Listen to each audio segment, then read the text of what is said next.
معمولی سے معمولی نیکی کو بھی حقیر نہیں سمجھنا چاہیے۔ کیا خبر وہ سجدہ جو ہم غفلت سے چھوڑ دیں وہ قیامت کے دن ہماری بخشش کا باعث و سبب بننا ہو۔ لہٰذا اس لیے ترک نہ کریں اور نیت میں ہی کمی نہ لائیں، لیکن ترتیب کا ضرور خیال رکھیں کہ فرائض کی ادائیگی کما حقہ ہو، پھر سنن اور نوافل کی طرف آئیں، ورنہ حضور غوث اعظم کہتے ہیں شریعت کی اصطلاح میں وہ شخص احمق اور بے وقوف ہے۔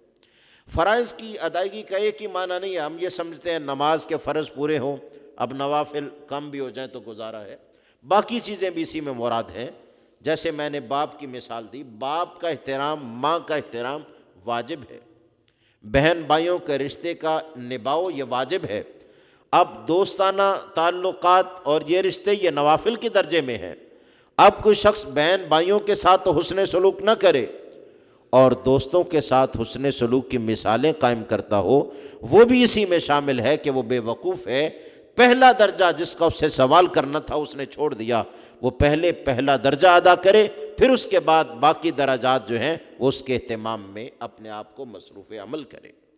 ایسے ہی ادائیگی زکوٰۃ میں ایک شخص پر زکوٰۃ تو لازم ہے اور لازم چیز کو وہ ادا نہیں کرتا، ہاں ویسے خیرات بڑی کرتا رہتا ہے، لوگوں کی ضرورتیں پوری کرتا ہے، اس پر واجب ہے پہلے اپنے مال کا پورا یقینی اور صحیح حساب کر کے، اندازے سے نہیں، اس کی زکوٰۃ ادا کرے، پھر اس کے بعد خیرات صدقات جو چاہے ادا کرے۔ آقا علیہ السلام نے فرمایا وَإِنَّ فِي الْمَالِ لَحَقًّا سِوَى الزَّكَاةِ، فرمایا مال میں زکوٰۃ کے علاوہ بھی بڑا حق ہوتا ہے۔ کوئی پوری زکوٰۃ ادا کر دے، خدا نہ کرے اس کا ہمسایہ پھر اس کے بعد حاجت مند بن جائے، بھوک سے تڑپ رہا ہو، وہ یہ کہہ کے جان نہیں چھڑا سکتا کہ میں نے فرض حق پورا ادا کر دیا، ابھی یہ نفلی حق بھی تو اس کے ذمے ہے، ہمسائیگی کا حق ابھی باقی ہے، اس کا بھی وہ اہتمام کرے۔ اور دور والوں سے اچھا تعلق رکھتا ہے، اچھی بات ہے، قریب والوں سے اس سے بھی بہتر تعلق جو ہے وہ قائم کرے۔ یاد رکھیے فرائض چھوڑ کر سنن اور نوافل کا اہتمام کرنے والا حضور سیدنا غوث اعظم کی زبان اور الفاظ کے مطابق وہ احمق و بے وقوف ہے۔ ہم اپنے آپ کو اس کام میں لگائیں، ہمارے ملازم ہیں وہ تو تنخواہ کے لیے ترستے رہیں وقت جب پورا ہو جائے، لیکن اوروں پر سخاوت کے دروازے کھولے ہوں، اوروں پر سخاوت کے دروازے ضرور کھولیے، لیکن اپنے ملازم کی ضروریات کا زیادہ خیال رکھیے کہ یہ آپ پر فرض ہے، یہ آپ ہی کا ذمہ ہے۔ ان چیزوں کا لحاظ اور خیال کرنا ہمارے لیے انتہائی ضروری اور اہمیت کا عامل ہے۔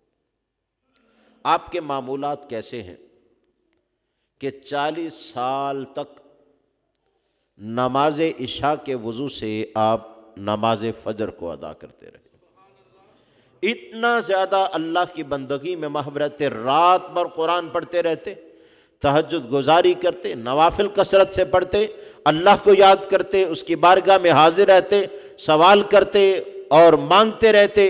اس طرح تعلق مضبوط اور مستحکم ہوا کہ پھر زندگی بھر رات کی نیند کے ساتھ تو کوئی واسطہ ہی نہیں تھا، اور رات اس کے لیے تھی کہ سب جب سو جاتے تھے لا تأخذہ سنۃ ولا نوم، جسے نیند بھی نہیں آتی تھی، اونگ بھی نہیں آتی تھی، رات بھر اس کے ساتھ تعلق کو مضبوط و مستحکم کیے رکھتے تھے۔ اور یاد رکھیے ہر رات اللہ رب العزت جل وعلا کی خاص رحمتیں آسمان دنیا پر پچھلے پہر میں رات کے دوسرے حصے میں آ کے آواز دیتی رہتی ہیں، ہے کوئی بخشش چاہنے والا، ہے کوئی رزق میں برکت مانگنے والا، ہے کوئی عافیت و سلامتی کا سوال کرنے والا، ہے کوئی کہ سب سو گئے وہ اٹھ کے ہمارے ساتھ دو باتیں کر لیں، جب سب غفلت میں سوئے ہوئے ہیں وہ ہمارا ذاکر بن جائے۔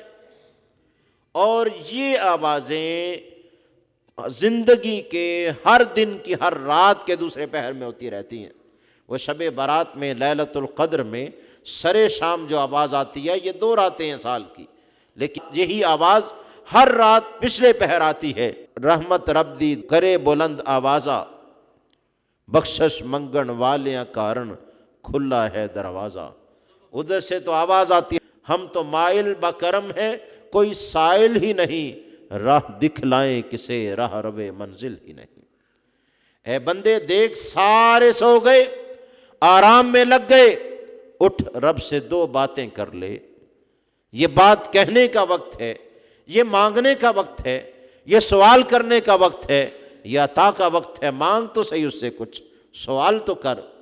اور سیدنا غوث اعظم 40 سال تک اپنی ساری راتوں کو اللہ کی یاد کے ساتھ یوں وابستہ رکھتے تھے کہ نماز عشاء کے وضو کے ساتھ فجر ادا کرتے، اور وضو ٹوٹ جاتا تو فوراً وضو کا اہتمام کرتے تھے۔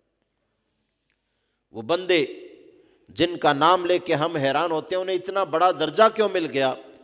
کبھی ہم ان کی مشقت کو تو دیکھیں، اللہ سے تعلق کا خیال تو کریں۔ ہم بھی تو اسی گوشت پوست سے بنے ہوئے ہیں، وہ لوگ لوہے کے نہیں بنے ہوئے تھے، ان کی ضروریات منقطع نہیں تھی، ان کی بھی شادی ہوئی تھی، ان کے بھی بچے تھے، ان کی بھی ضروریات دنیاوی موجود تھیں، وہ لوگ بھی کھاتے پیتے تھے۔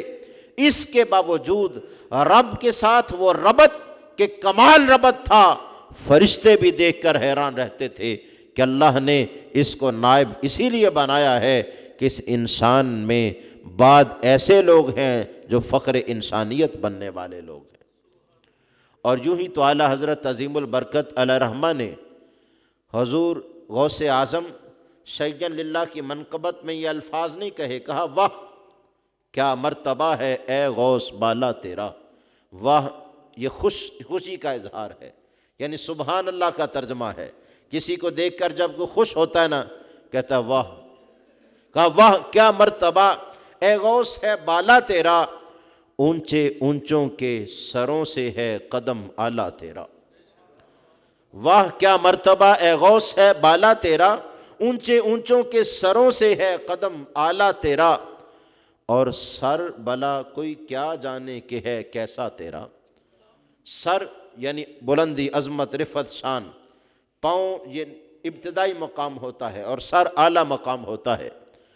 واہ کیا مرتبہ اے غوث ہے بالا تیرا، اونچے اونچوں کے سروں سے، یعنی ان کے عالی مقامات سے بلند ہے، اونچے اونچوں کے سروں سے ہے قدم اعلیٰ تیرا، اور سر بلا کوئی کیا جانے کہ ہے کیسا تیرا۔